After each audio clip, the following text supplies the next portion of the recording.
If you want a quick way to add Google Chrome to your Windows 11 desktop, this video will walk you through it step by step. By the end, you'll have a Chrome shortcut right on your desktop so you can open the browser faster anytime you need it. This is a simple Windows 11 trick and it only takes a minute or two to do. If this tutorial helps, make sure to hit the like button and subscribe for more easy Windows tips and software guides. Let's jump in. First, click the Start button on your Windows 11 taskbar. This opens the Start menu, where you can search for installed apps on your computer.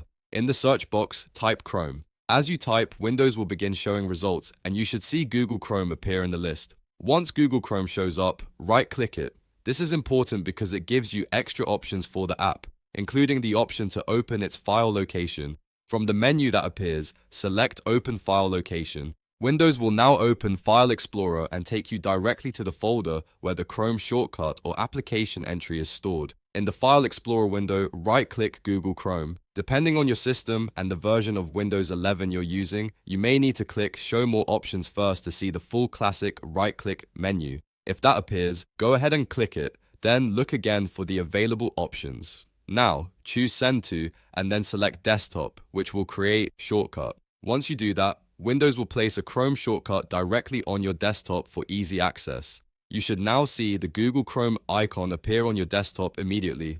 That means the shortcut has been created successfully. You can double-click it anytime to launch Chrome without searching for it again. This is especially helpful if you use Chrome every day and want a faster way to open it.